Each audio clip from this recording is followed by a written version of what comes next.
So yesterday I was slightly in a rush looking up discussion questions for this service and found a Huffington Post article that's about Unitarian Universalism, and it quotes people as saying, you can believe anything and be a Unitarian Universalist. And I go to the Unitarian Universalist Church because I don't believe in organized religion.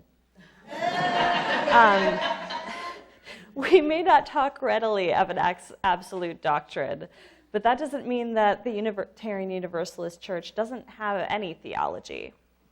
Earlier in this service, Stephanie read the 7 principles which Unitarian Universalist communities hold as strong values and moral guides.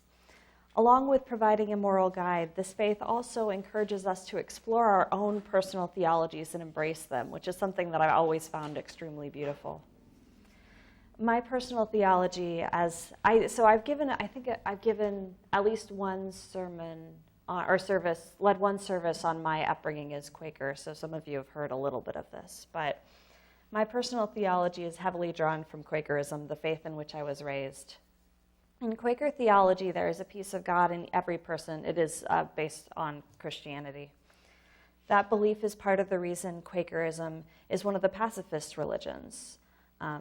By that belief, by killing a person, regardless of what sin they've committed, you're killing a piece of God. I don't personally consider myself Christian, but I do unquestionably believe that there is a piece of good or light in every person. That belief drives my values and actions in my day-to-day life. It's also part of what ties me to Unitarian Universalism. The principle of the inherent worth and dignity of every person speaks to that value for me.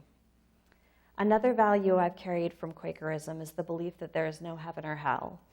What is important is not to prepare for what lies beyond death, but to make the world more like heaven for all its inhabitants. Sometimes I find this value exhausting. I have a really lovely life. I'm very, very lucky. And often it's really easy for me to say, well, I'm in heaven. That's enough, right? But this value, the belief that I'm on the world to help others and not just myself, means that my happiness is not true until all others are happy too. We're going to take some time now to consider each of our personal theologies.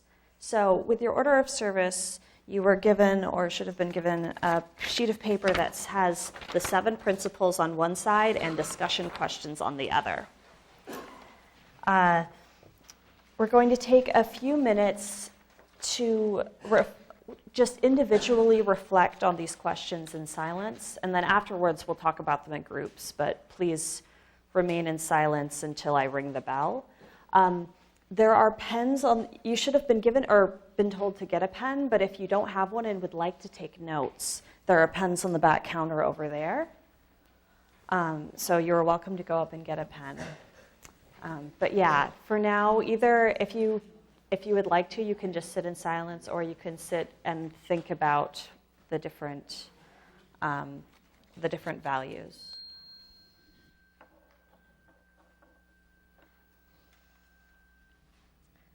Okay, so next we're going to split into groups.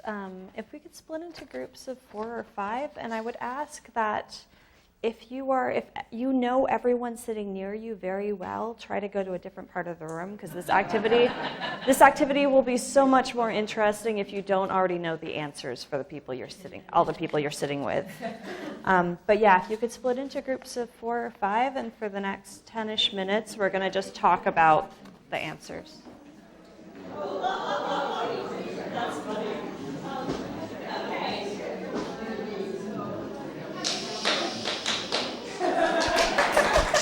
The teacher in the audience suggested that. Come back. So now we only have a few minutes for this, but if any group or anyone had some conversation topic that struck you that just seemed really interesting, or somebody wanted to share their response, we can pass the mic around to a few people. So if you would like to speak, raise your hand. Is anybody? I would be amazed if nobody said yes. That would be a first.